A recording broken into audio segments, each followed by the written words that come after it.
Hi. Let's get going and get to know Awesome. each other.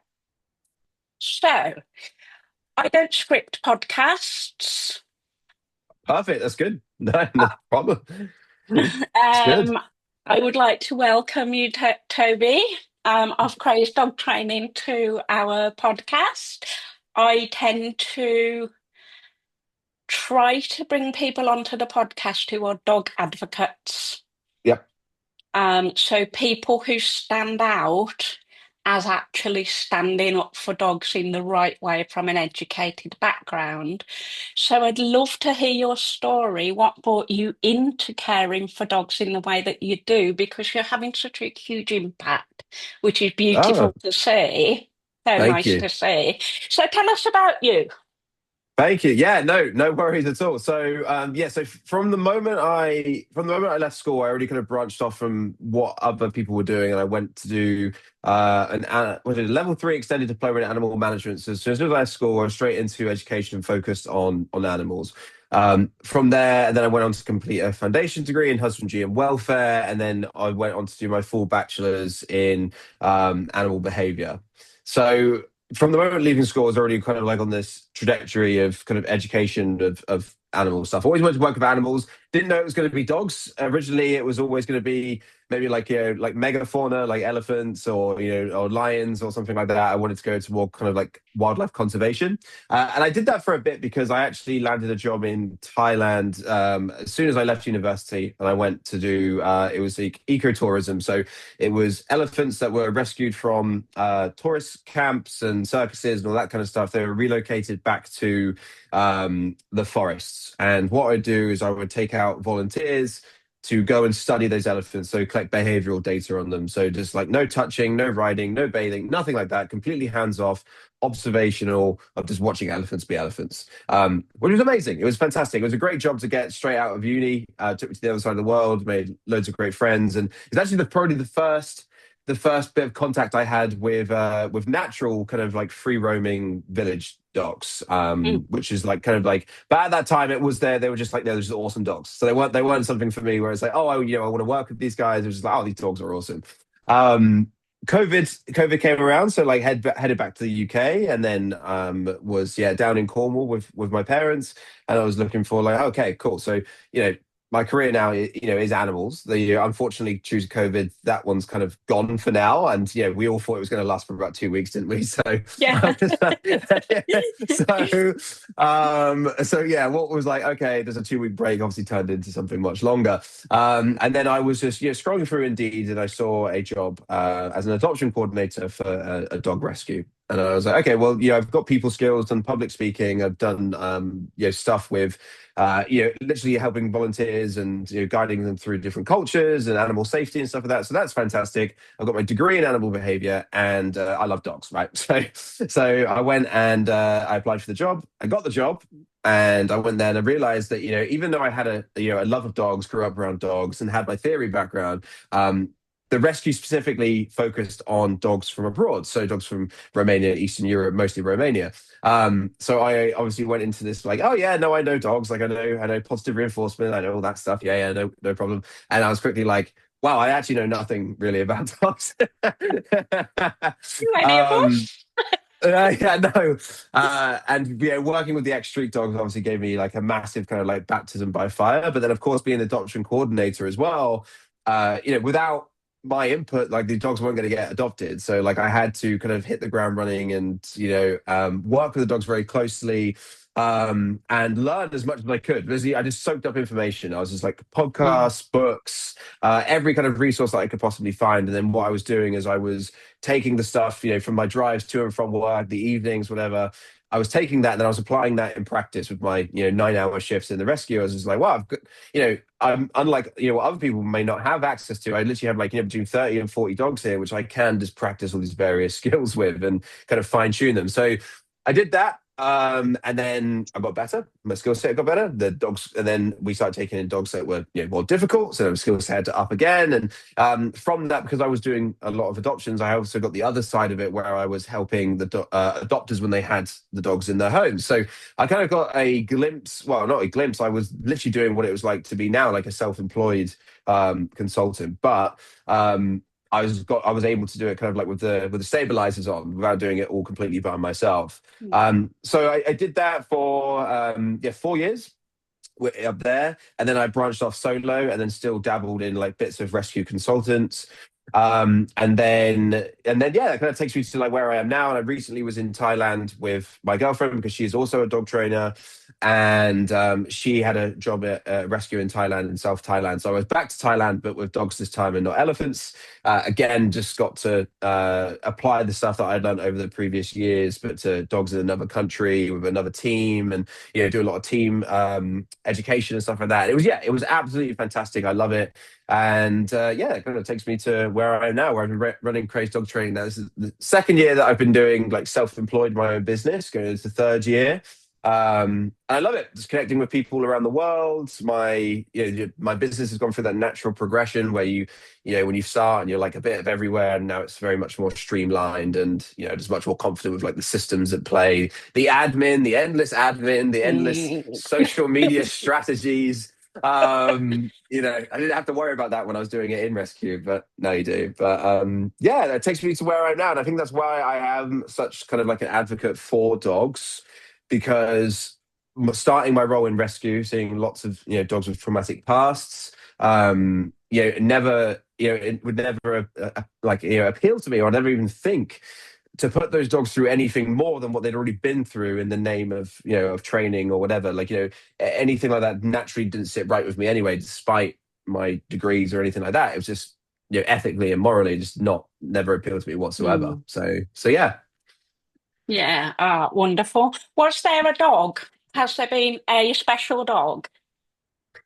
Yes, there was a special dog. So during when I first started in the rescue, things were still kind of a bit kind of outdated, say on the behavior and training front. So what I was first exposed to was kind of an outside trainer coming in, and just doing the kind of the classic like suppression kind of style stuff, just grots, corrections, flooding, all that kind of stuff. Which never felt right to me. And when I was first there, like unfortunately, I took part because I thought that's okay. Well, this doesn't seem right, but I also don't know any better, right? So, Mm. um, and then as I learned more, and I was like, this really doesn't sit right with me, and I found out there's other ways. There was this dog called Eric, who was he'd come into the rescue from a different home, different charity. And he had quite a big like redirecting problem where he would just always go for people's legs or arms or anything like Mm. that due to reactivity to dogs. He also had a really bad, like, well, not really bad, but it was like previously was a bad lip injury where he'd been attacked by a dog. So like half of his lip would kind of like hang down, which is why he was, the way that he was. And like the trainer was saying to use this and this, and I was like, I do it and I feel terrible, and also his behavior was just getting worse. Like it was just like this is Mm. also not working. um so I started applying the things I was listening to in the podcast, the books, but using off my previous knowledge. And I just saw his behavior start to improve, and I felt the connection start to improve. I felt better like taking him out. I was like, wow, I'm really looking forward to taking him out. I loved like the process. I fell in love with that. And he kind of was like a pivotal kind of like, if this dog who's come in who literally is biting everybody when he sees a dog can then improve like from this. I was like, let's we're gonna change everything. We've got to make like we've got to do a lot better for the dogs. And I actually did end up that's how I kind of transitioned from not just being the adoption coordinator but also to the kind of head behaviorist and trainer there, because I was doing all these various different things just to change everything. And that was so Eric kind of like solved a lot for me, where he really helped various other dogs because of that, because I was able to change the systems in place, ditch the other trainer, and then we had everything in house. So yeah, it worked out better for everybody. Oh, what kind of dog was it? He's a Romanian street dog, and he's probably around I think he's probably around 27 kilos. He's got like one of those real kind of like, he's like probably like a shepherd height with the colorings of like kind of like black and tan, but also with a really kind of like shaggy fur. So yeah, like kind of like a meriotic shepherd cross something, it's yeah, real kind of like proper Romy looking dog with like the floppy ears and like he's got a beard and stuff like that. So Yeah. yeah, yeah, no, he's awesome, but he was also incredibly intelligent as well. So he did really help me out. Yeah, he was a superstar, and he's been in his home now for I think 4 years. I'm still in contact with his mum. And I actually, before I went to Thailand, I did actually go and dog sit for him for a bit. And I looked after him for a few days, but yeah, so yeah, he's doing extremely well. Brilliant. I love that. And there's always a dog, and that Yeah, there's yeah, so and we tend to not listen as mm, humans around yeah, dogs, but I mean, you've just acknowledged there the magic of listening to the dog and what a yeah. difference it can make. Would you say he came into your life to teach you to listen? Yeah, 100%, 100%. I think so. Like, and like I said, because he did come into my life in that way, it just changed. Just paved the way for all the other dogs in the rescue as well. Because it means that they all just got some kind of benefit from it due to just generally every dog going on a harness, everyone having a longer lead, and then having Mm. mandatory training for all new staff members and body language classes for all staff members, and then ones that had particular interest in behavior, they become part of a training team. So yeah, he paved the way for a lot of people and dogs to succeed, really. So yeah, he definitely came in at a very, very good time. Yeah. I love that so much.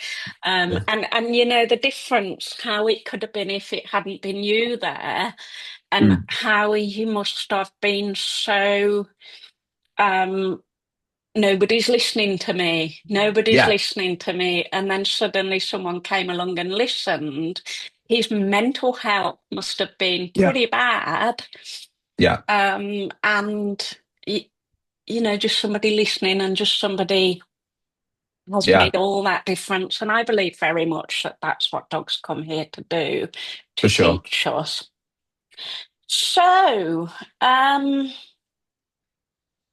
what would you say to someone if they were looking for a dog trainer?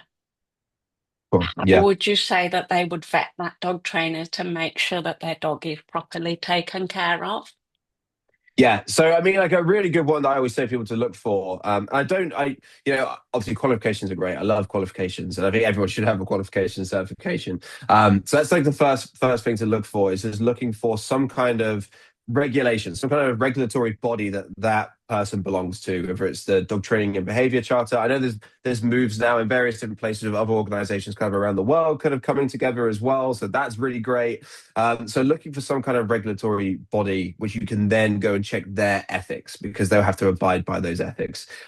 So yeah, that's definitely like number one thing. Just find something like that, like you're going to be in safe hands based on the ethics that that person follows. Like, they may not, again, that doesn't make them a great dog trainer or behaviorist, but at least there is something there that you can be like, okay, this person isn't going to intentionally harm my dog. Mm. Um, and then from there, like I think one of the best ways and where this is good is through social media. Like, I know, like even though it can be going to be toxic and a pain sometimes and gets us down, you can really get a lot of information from how someone portrays himself on social media. And it doesn't mean you have to be like, you got to pick the trainer or the professional that's going to be matches your personality. So, my style of communicating things may not be the best for everybody. So people might see, okay, I get what this guy's saying, but also I don't really like him. And I'm like, yeah, that's fine. Like you want to find someone you gel with. And there are people that probably approach things probably a lot softer than what I do. So, they'll be able to find people like that. So it's, yeah, kind of like social media can be used in a very powerful way, which is why if anyone ever asks me about like, how to portray yourself on social media. How do I, what do I do to post content or something like that? And like one of the most important things that I even look for is seeing people's faces and seeing people talking and seeing kind of like, what they're saying and how they're interacting with their own dogs, how they're interacting with other people's dogs, I think is a very, very important thing. So yeah, definitely some kind of regulatory body, a certification which will get you just follow the trail and you'll find the ethics, the code of ethics. You'll also probably find it on their terms and conditions as well. Most websites should have terms and conditions there somewhere. Like mine say that, if you work with me, you agree not to use any kind of harmful tools, harmful training. So that's all on there so people can get a real glimpse of who I am. So yeah, going and reading between the lines, not just looking at the fancy graphics and stuff on the websites, but actually looking at the small print, you can find out a lot about the people. But then stalking their socials, seeing how they interact with their own dogs, see how they interact with other dogs, Mm. how they're interacting with people. Like, again, because like you go, let's going back to that. It's how they interact. You want to find someone that you can have a genuine kind of relationship with. Like, you want to have a relationship to your professional, because you are going to be going through some emotional work. You're going to be unloading a lot of trauma. You're going to be relying on that person as a support network. So ideally, you want to like them. Ah, Toby, that's beautiful. Just the acknowledgement that if you have a dog and you've gone through a lot with them, there is trauma there, and that's Yeah, beautiful. yeah, It's that awareness is amazing. yeah, Um, yeah. I saw something on your social media last week, I think, where you were talking, and the guy was on the bench with his dog. Oh Um, yeah, yeah, Ray. yeah, Yeah, yeah, yeah, yeah, yeah. I love that. yeah, That was amazing. And for anybody watching, I'll put the link so yeah. It's people great. can watch that because it's just amazing. It was so lovely to watch. It was so nice. It was like I said in the video, I rarely come across things, especially on TikTok, where it's like, oh wow, this is a good dog content. And yeah, as soon as I saw it, I was like, wow, like that just encapsulates like the perfect adopter, the perfect like mindset, well-being. And and that guy's not like a a dog enthusiast. He's not he's not doing dog sports. He's not a dog trainer. He's not a professional. He's literally just a guy who loves dogs. And actually, I know we're exposed to a lot of stuff where people are really harsh to dogs, especially with like how the algorithms play out. Mm. Algorithms love conflicts; they love pushing that kind of stuff on you. But actually, if you think about it, pretty the majority of people are like that guy, right? They are like the Mm. guy who just who loves their dogs, doesn't expect anything of their dogs, and just enjoys sharing life with them. So yeah, I thought that was a really nice reminder because it is really easy to get kind of like, oh, everybody does this, this, and this to their dogs, and there's prong collars here and shock collars there. But actually, a lot of people are like that. Like my parents, they, well, growing up in Cornwall, I didn't even know that shock collars existed until I started studying, animals and stuff like that. And my parents, they're in their 70s. 60s and 70s. Sorry, mum. And and and if and then when I first told them that they existed, they were legal. They couldn't believe it. They'd never been exposed to that, and so that's what Mm. a lot of people are actually like. They don't know that stuff. Yeah, that's absolutely the thing, isn't it? Um, People. A lot, as you say, and it can be easy not to see that because we do see a lot of stuff on social media. But yeah, people who make allowances for who Yeah. their dogs are, people who um, there's not this perfect behavior, but understand Mm. because that dog's an Yeah. individual. I would love to hear you talk a little bit more about that. Yeah, so and that's something that I think definitely learn a lot from working with the street dogs for sure, because a lot of them have got such kind of like these strong genetics, strong free roaming, independent genetics, and because they've come from one niche, being in that free roaming environment, whether that's streets, that's a beach, that's a forest, whatever it may be. They've come from somewhere where they have complete agency and autonomy, and then they come to some which is the opposite, where they have Mm, every aspect of their life is controlled: what they eat, where they sleep, where they go out, leads, restriction, all this kind of stuff. And it's it's fair. You've got to make allowances and be like, if you think where this dog's come from, also the journey that they've been through, either they've been through severe trauma, maybe they've been in really overcrowded shelters, the whole transport over to another country in general, placed into another shelter, placed into a stranger's home. There's so many things there that if you think of that from a human's perspective, that would break. Like, many people would be absolutely traumatized that for life. So you've got to make these allowances and be like, hey, like this dog has been through it. Like, so I need to compromise to help this dog. That's why I got this dog in the first place, was not to stroke my own ego, but actually to say, hey, I want to give you the best possible life. And doing that means accepting them for who they are. So definitely the street dogs just taught me so much. And then from that, seeing into our more selectively bred dogs. So seeing how our selectively bred dogs maybe aren't getting as much as what they should do, because people are just maybe buying them based on looks, or because they've seen them on the internet, seen them in films. mm, and then they're not, expressing those dogs' needs. And instead of being like, oh, my dog is doing this today because they haven't, I don't know, been a spaniel, or they haven't been a Malinois, they haven't been able to do that Mm. today.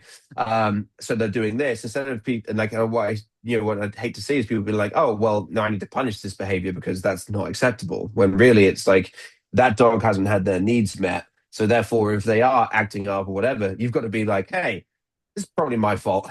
Like Yeah. I've got to, like, if I'm not willing to put in the work for the breed that I have chosen, then the kind of it's on me. And I think that's yeah, where there should be a lot of a lot of transitioning into that. So yeah, it started with the street dogs just being like, wow, these guys have obviously been through so much, and just rescue, some rescues in general. And then that kind of overspilled into like, learning more about specific breeds and being like, hey, a lot of these breeds are not getting what they're supposed to get, which is leading to these behaviors popping up in other areas of their life because of it. And then we as people need to learn how to be like, hey, okay, yes, it might be frustrating, but we can understand why, and we need to be like, okay, cool, lenient on that. It's fine. I understand it. Tomorrow, I will make sure they get their needs met, and that behavior will go away.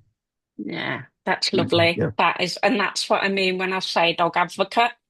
Mm, You mm. know, Yeah. Yeah. there are lots of dog trainers, but Yeah. actually dog advocates are a little bit rarer. Yeah. Yeah. And so yeah, and of course the street dogs they've got the genes of dogs that have had freedom as well, aren't there? So Yeah. it can be completely alien to them. Yeah. There's one question that I have rolling around my head a lot, and I ask Yeah. everybody this. Um, when we have dogs, when I have dogs, my dogs are a little bit wild and I love it. They're Yeah. yappy and they do as they Yeah. please and jump all over me for in the morning to get up to feed them and that kind of stuff. And I love it. We live together in Yeah. that way. Um, and yet when I see dogs out and about, I often see a lot of dogs that almost look like they're perfectly behaved. Mm, mm. And that makes me wonder how many dogs have got used to not being heard, not being Yeah. listened to, and are just going through the motions Yeah. with this kind of choice depressed. There's no Mhm. point me protesting because if I do, nobody listens. And I Yeah. wonder what you think about that. Yeah, yeah, for sure. Because I very much like to see that kind of what I like to see, air quotes, naughty, that's not really we Yeah. describe dogs' behavior, but I like to see that. I like to see the dogs that, have a little jump up and, like to just be a bit reckless and stuff like that. And I think that really lets their personality shine through because, when you do see a dog just being in this kind of perfect heel or robotic movements. And, there's a difference between enthusiastic, people pleasing dog that loves to work with you, right? So you've got Mm. that kind of like, pep in the step, nice kind of bright face, nice loose and relaxed, that tongue hanging out, looking at the person like, hey, this is great. I love like engaging with you. This is really fun for me. But then you also have the dogs that kind of like are just like looking a bit soulless, just existing to just Mm. walk at the same pace. So there's definitely a difference. And yeah, like I'm very much like, hey, like, I want that personality to shine through. Something I always stress to people, I think a lot of people like myself and professionals, like when people call us and they're like, oh, I've got to say, oh, my dog jumps up or my dog, jumps on the sofa or gets in my bed. And I'm like, I don't care. My dog does all of that stuff. Like, he's all over me and, doing, he has like no rules. um, and my girlfriend's a family dog is a street dog from Ukraine, and she's only a small size, probably like 15, 16 kilos, or maybe 16, 17. And we always like when we go out and take her to where she meets all of her friends, and there's other like other dog guardians and stuff there. She might jump up at people, but we're like, hey, you're dog people. Like, you're out wearing your dog walking coat. She's not a big dog. It's not dangerous. And it's something like no point changing it. Really, don't really want to because we love Yeah. it when she jumps out to us. And I think as well, if you have a dog that's come from abroad or has a traumatic past. When they actually do jump up or do something, again, air quotes, naughty for the first time, you're like, yes, Yeah. please do more. Like, Yeah. yeah, like, express yourself. So yeah, no, I totally get what you mean, and it's yeah, I'd like to see more dogs just being just actually not so much like dogs doing it, but more people kind of letting themselves kind of embrace even like their inner child, just like to be Mm. like just be silly. Like the reason why we love dogs so much is because they are like this permanently like immature, fun, being like to be around. So yeah, Yeah, I love that. I love that so much. And that's exactly what I was going to say next, actually. Um, the social pressure. We see yeah, so many people with their dogs trying to get their dogs to be a certain way because they don't want to offend or they don't want to be looked at or they don't want to be seen to be a certain way themselves. yeah. But I've spoken to a lot of people, and actually I've seen it as well, where people will come to a session with their dog and they're already saying sit, sit, Yeah, and all of yeah, this stuff. And I don't think that is particularly about the dog, and I don't think no. that's particularly about the person, but it's that society ideal that we've created that your dog should be seen and not heard. So thereas my dog should be seen and not heard.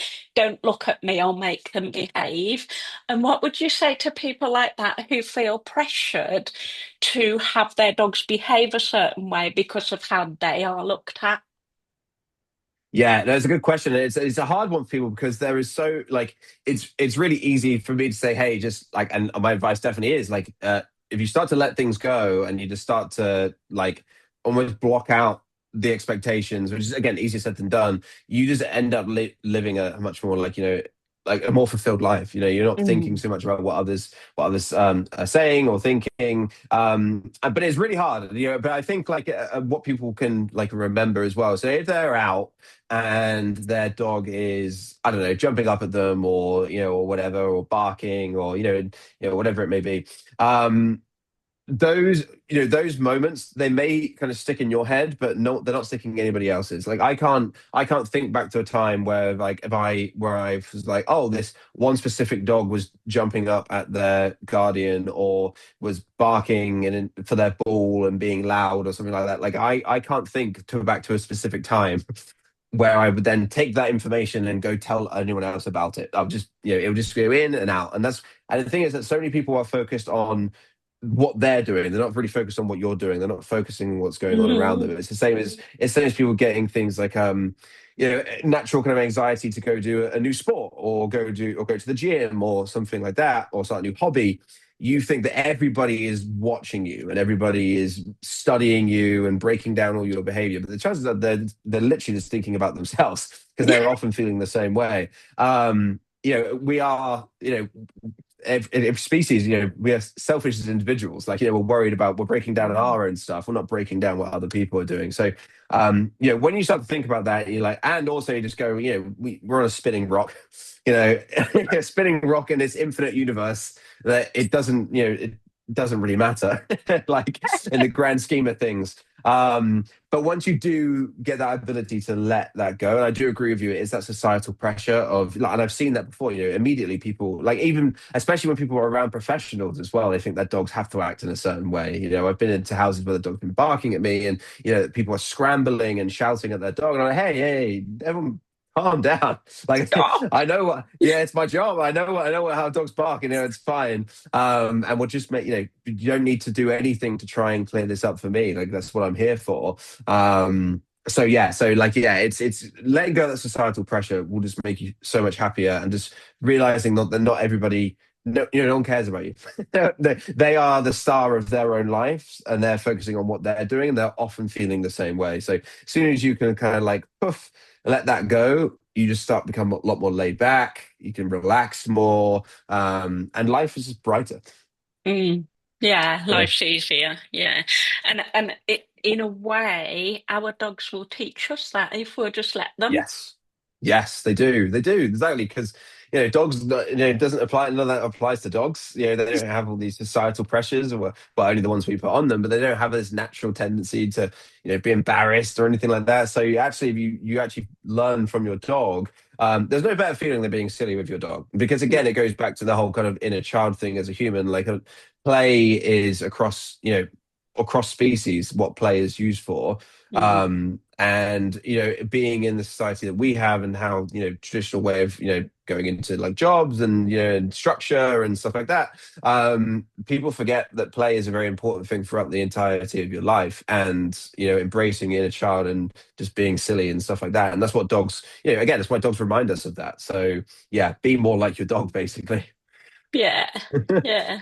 The the joyful movement is something that I always want Mm, people to see in their dogs. Go from yeah. I had a little Yorkie and she was a puppy farm dog and she was completely shut down. She was 6. And the Mm. first time she actually protested and mouthed my hand, it was like, what? Yeah, yeah.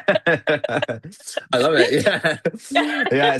It's like the first time you've got a really shut down dog and they bark for the first time out the window. You're like, yeah, like it's so great. Yeah, Yeah, absolutely. Just so give ourselves permission to give our dogs permission to be who they are. And yeah. would you say that often when we try to control our dogs too much, we control Mm, everything about them, we take their ability to control their lives away, and mm, actually that in itself makes any kind of problem behavior worse.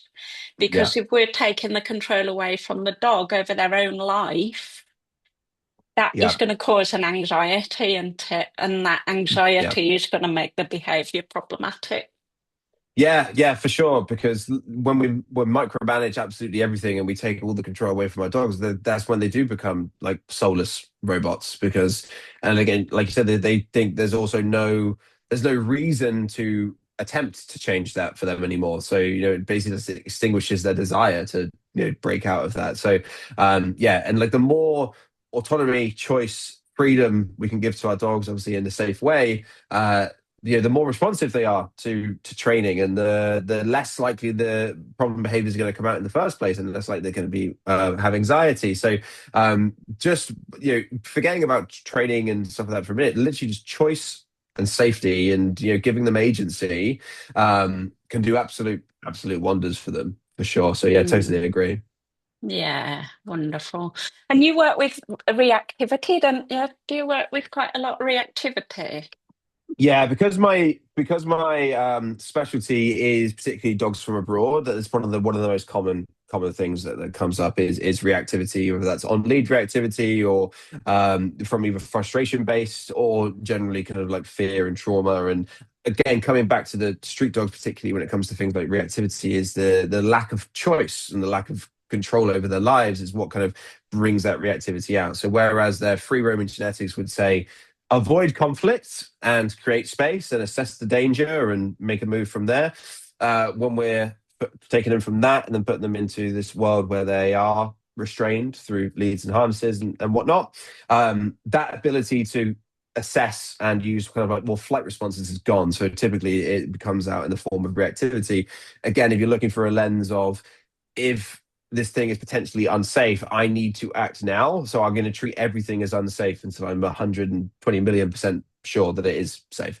So definitely, like, so much reactivity from that, so much reactivity and rescue as well. Like, majority of cases where reactivity, there's always be some kind of reactivity in there, whether it's to people or dogs. And then the other most frequent one that I work with is again, coming to the dog side, typically work from abroad, comes down to visitor directed reactivity and Mm. and those kind of things. Again, based on genetics, but also because they usually have a real safe security network of the people they instantly bond with, almost like trauma bonding, because they've come from that really long journey, and then these people show them kindness, and they're like, yes, instantly bonded with you. And then it's really natural for that circle to say that's small, and everybody else that doesn't come in within that grace period is then like, you're not coming in, you're not accepted because you're not Mm. safe. But yeah, reactivity in general, kind of across the board, I'd say. Yeah, that's really interesting about because it makes perfect sense, doesn't it? If you have a dog who has control over where they go and what they do, and then you put them in a house that has Yeah, walls, and yeah, then you bring things in that they can't leave through, yeah, um, you can almost see how that would make them feel. So, yeah. Yeah, Yeah. no, definitely, and that's what one of the most common things people will say to me would be like, "Oh, my dog is fine with people outside, fine with people outside, but if they want to come into the house, that my dog won't let them in, and that's because the kind of the enclosed area just amplifies those feelings for sure. So it's a lot different. So yeah, definitely. Mm. Yeah, it's beautiful. The idea and the way that you work, that is give agency back, give autonomy back, create joyful Yeah, movement, help them be who they are, be accepting of who they are. And honestly, I think that has to be the future yeah, for our for sure. dogs because it's been too long now that dogs should be seen and not heard like Yeah, children. yeah, yeah, And that you're out there doing that. And in all honesty, a lot of young men, when you yeah, see them online, are the other yeah, way.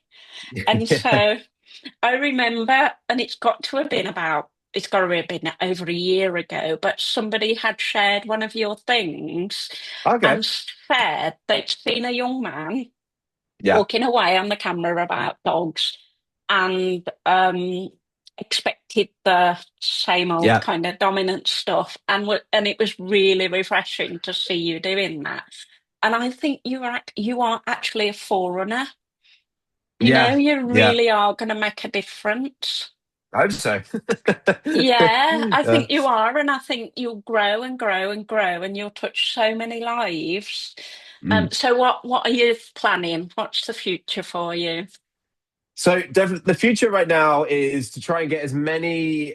I want to help. I want to keep helping a lot of adopters from with dogs from abroad because that's not going to slow down, and I think it's actually going to get more popular just because they are easier to get. Um, than they are. They say that there's lots of people that maybe have to jump through many hoops to get dogs from big charities in the UK, and they Mm, don't know about the smaller independent ones. So naturally, people see like really striking images of these beautiful shepherd mixes and livestock guardian mixes, which already sounds like a recipe disaster when you end up putting one of those in a flat in London, for example. yeah. But like, but and people love the dog that's they want to do good. They want to help these dogs that obviously have a really Mm, traumatic time in the countries that they're in. Not all countries, but I will say after being into Romania a few times, yes, it's really hard to see the dogs there and how they're treated. But so I want to provide as many resources to people as possible. So I do work quite closely with a charity called the Pack Project, and I advise them on many things, and they help a lot of their adopters. So they have me as their recommended professional, and as soon as they'll recommend, they're always going to put in place that you need to work with a professional, an ethical professional within this set amount of time. So I end up reaching a lot of them as soon as their dog mm, arrives. So that's pretty good. So they're set up for success. But what I do really want to do is get resources out there that people can have and rescues can have, because there mm, are lots of rescues that are operating in other countries, which is totally fine, but they don't always have the best info at heart. They're doing just kind of like they've got the savior, they want to go and save the animals, but after that, there's no kind of like support and guidance for the adopters. And then it just shifts from the dogs are in one problem in one country to now they're a problem in this country and there's no backup. So I do want to create some resources, some support networks, reach out to more charities, and definitely lean on that area of my professional life. Because when I was in Thailand, I had time away from rescue, then went to Thailand, started working with rescue again. It was really, really fulfilling, and I loved it. I loved educating people and stuff like that. So that's definitely what I want to do. And then again, just keep building as well. I think we're always learning. We're always finding new ways to do things, and that's is mm, also what I want to do. Is just going to keep through the cases that I work with. Meeting more people, meeting more dogs, tweaking the stuff that I usually do to suit those dogs that can then serve another dog. So yeah, just the continued personal development, but ultimately wanting to get some more stuff out there that maybe also is like kind of almost lower ticket accessible stuff mm. that rescues can have for a lower fee, can pass on to their adopters, and just simple stuff like that. Once I get around to it, it's the admin side of it. It's all fun, like thinking about it and thinking about, oh, this would look good over here, and this design here would look great. When it comes to the actual admin side of it, you're like, oh god, this is a chore. Yeah, I'm not the best admin person, I'll be completely honest. But yeah, I would love to see you go into education because Yeah, you can reach so many people through doing that. And your way and your dedication to teach that to other people will yeah. so I'd love to see that at some point. Obviously, you got plenty of time, but I'd be really pleased to see that. That's definitely, and I think that's actually what I forgot to mention there. Actually, it just reminded me that is something that's on the back burner. Is because I do work with a lot of street dogs, and like I said, a lot of street dogs coming over, not just the charities and the doctors, but actually other professionals in the field that are going to be seeing more street dog cases, whether that's in their group classes, maybe Mm, that's in one-to-ones, maybe that's in new behavior cases, or whatever it may be. People are being reached out to a lot more, and people are like, oh. I've never worked with a street dog before, so and the rules are different. Like, they are still dogs; they're not mythical creatures, but they are very, very different to the dogs mm. that we are brought up with, that we're used to. Very, very different. So, I would like to get into that kind of pro to pro course, kind of like webinars and things like that. Education in general it's something that I really like doing anyway. I love getting on the camera. I love presenting. I love speaking to people. So yeah, you will see that from me for sure. Yeah, brilliant. And you do online consulting as well, don't you? I do. I do. I'm back. I'll do online consulting, yeah, for anyone wherever they are in the world. But I've also, and now I'm back in Cornwall for the next year. I will be I do in-person stuff in Cornwall as well. So that's only recently just opened up because I do all online. I used to do in-persons, then I went away, and yeah, but now I'm back, opened up in-persons again. But yeah, mostly the online. So wherever people are in the world, it's no problem. Yeah, brilliant. So I know where to send people. Yeah, yeah, absolutely. Lovely. Okay, great. Is there anything else you'd like to share for the people who are watching?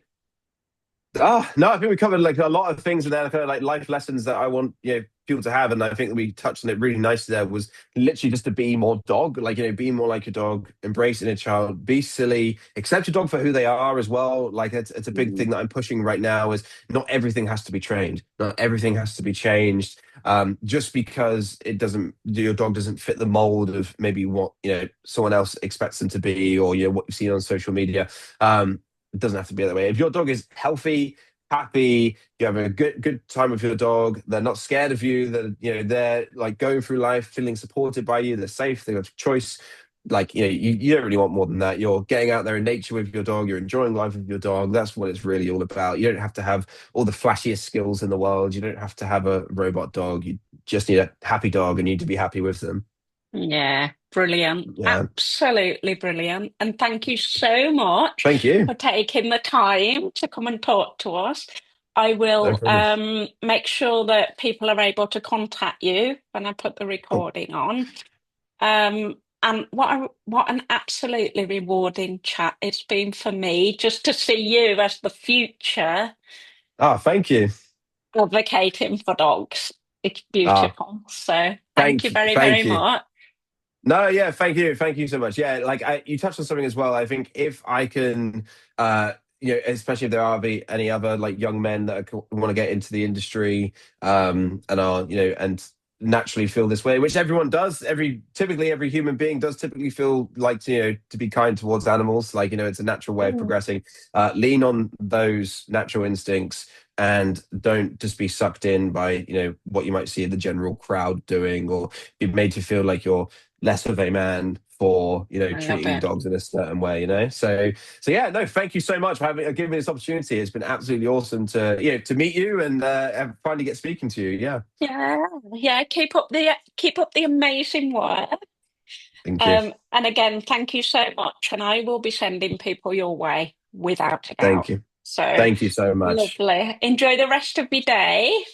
Thank you. You too. Okay, Take cool. Speak care. soon. See ya. Bye Bye. bye. Bye bye.